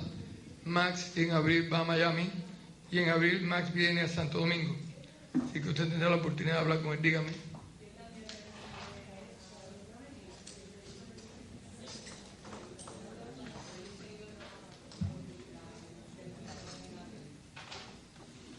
Okay. Yo voy a hablar con Marina de eso llegando a Miami mañana. Ok. En cuanto al dinero de lo que se está pagando, no he sabido nada del dinero del ITLA. Algunas personas, recuerden que el costo total del doctorado, incluyendo la graduación, el derecho a graduación, la bibliografía y demás, es $21,895. Escriben ese numerito. Mital y yo lo sacamos hoy. $21,895. O sea, depende del grupo que ustedes estén y lo que ustedes les esté entrando. Ustedes van a ir deduciendo lo que hay ahí en esta situación. Yo voy a ver si para abril, cuando nosotros volvamos en abril, yo les puedo traer a ustedes ya lo que cada uno está debiendo de este total. Y recuerden también que tienen ya que irse registrando en los hoteles, ir mirando los pagos de aviones y demás para el Instituto de Verano. ¿Cómo? Todo esto está en el website de NOVA. Tengo entendido que ya lo pusieron en el website de NOVA. Son 4 hoteles que están en el área de Aventura. O 3 hoteles, ¿verdad? Hampton Inn. Tengo entendido que uno de ellos son apartamentos de 3 cuartos, baño y cocina, y otros son cuartos, pero que casi todos tienen las facilidades de ser como un pequeño apartamento, en el que hay una sala, un cuarto, una cocina y un baño. Eso está en la descripción. Yo creo que es muy conveniente que el grupo de República Dominicana todo caiga en el mismo hotel. Por lo que yo le sugiero a Migdalia que hable con uno de ustedes para que sea un equipo de quizás 2 personas con ella, para que se pueda seleccionar un hotel para que todos puedan ir a ese mismo hotel. Porque por cuestiones de transporte y por toda una serie de cosas, sería extremadamente conveniente que todos estuvieran en el mismo hotel. ¿Ok? ¿Cómo? Lejos. Los hoteles están en el Mall de Aventura. O sea, aquellas personas que van de compra pueden estar. El hotel queda, no es como la vez anterior, en un área que hay mucha comida, mucha tienda, mucho movimiento. Ahora, del hotel al lugar donde ustedes van a tener clases desde las 8:30 de la mañana hasta las 4 de la tarde, hay que ir en ómnibus que el hotel estará proveyendo para ustedes. Yo quisiera que el hotel lleve un ómnibus, lo recoge allí y lo lleva para la clase y vira. Si todos ustedes están en el mismo hotel, yo puedo lograr que sea un ómnibus con personas que se comuniquen en español y que todo sea una cosa más hecha a la medida de las necesidades de ustedes. Si ustedes me caen en 2 o 3 hoteles, no hay manera que yo pueda tener control de lo que está pasando. O de si por ejemplo una tarde yo quiero hacer una cosa distinta con el grupo dominicano, yo sé que este ómnibus, que ustedes tienen, es el ómnibus de chofer que yo puedo usar para cualquier otro evento que haya organizado con ustedes.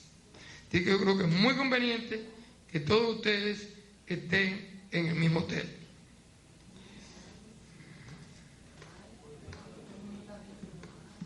No lo conozco.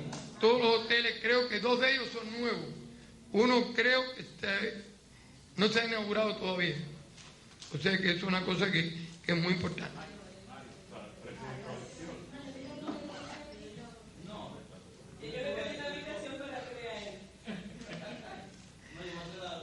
¿Alguna pregunta?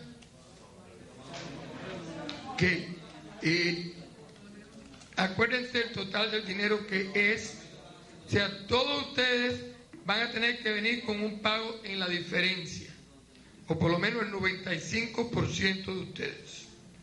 Inclusive aquellos que tienen el ITLA 2 veces, el ITLA es 10.000 y 10.000 son 20.000.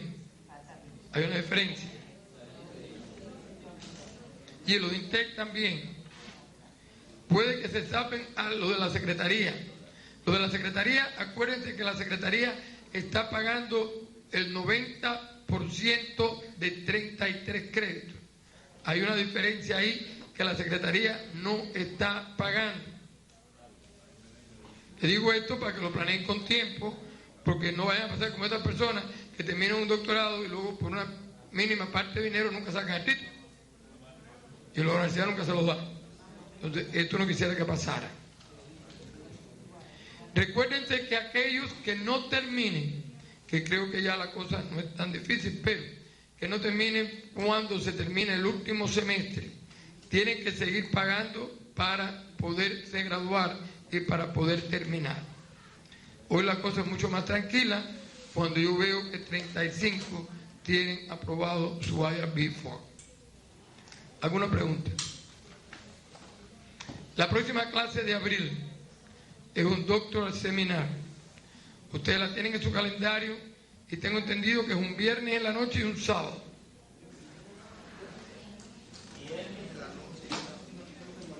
...25 y 26 de abril.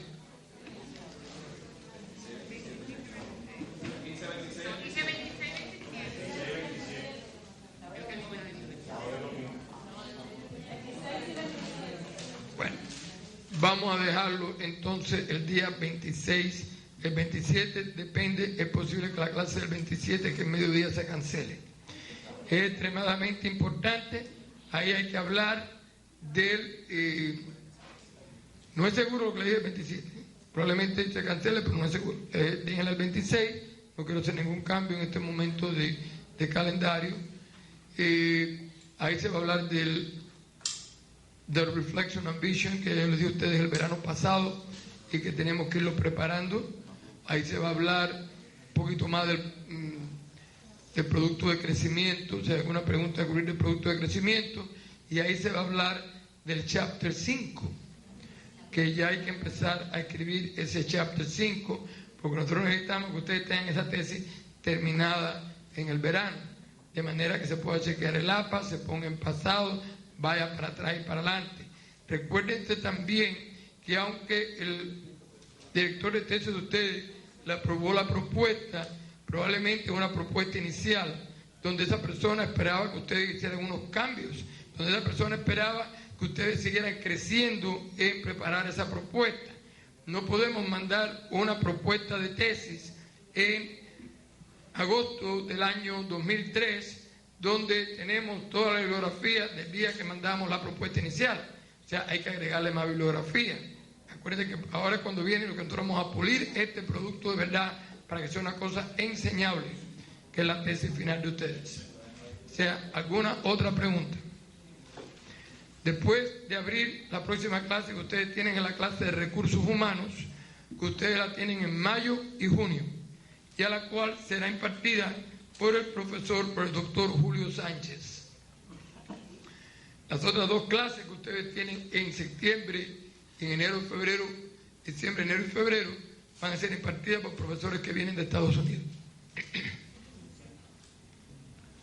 ¿Alguna otra pregunta?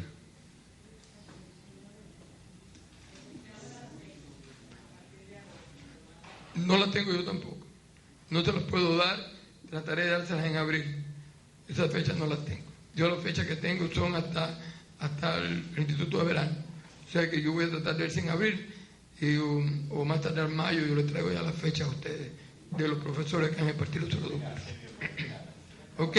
Siempre nosotros tratamos van a ser, bueno, no voy a decir esto, pero van a ser probablemente las mismas fechas anteriores, porque estos profesores casi siempre viajan cuando son días feriados en Estados Unidos, aprovechando el Labor Day Weekend, el día de Columbus, el día del veterano, el día de Lincoln, el día de Martin Luther. Son las fechas que tenemos las clases aquí, porque son las fechas que ellos tienen el lunes libre y ellos pueden viajar el viernes en la tarde, estar aquí sábado y domingo y reincorporarse a su trabajo el martes.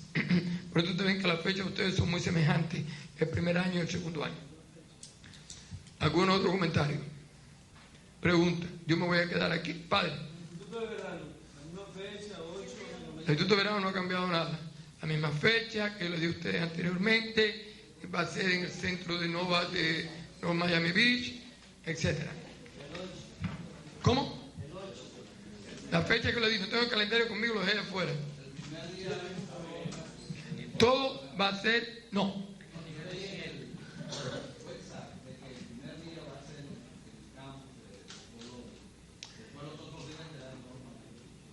Mira, yo estoy en el comité que lo está organizando. Y lo que me está diciendo me asombra enormemente. Así que, ¿qué tú quieres que te diga?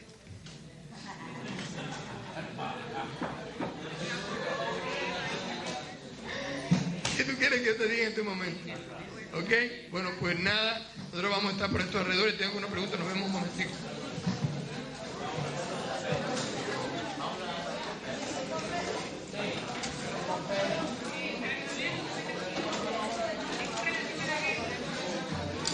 Pedro,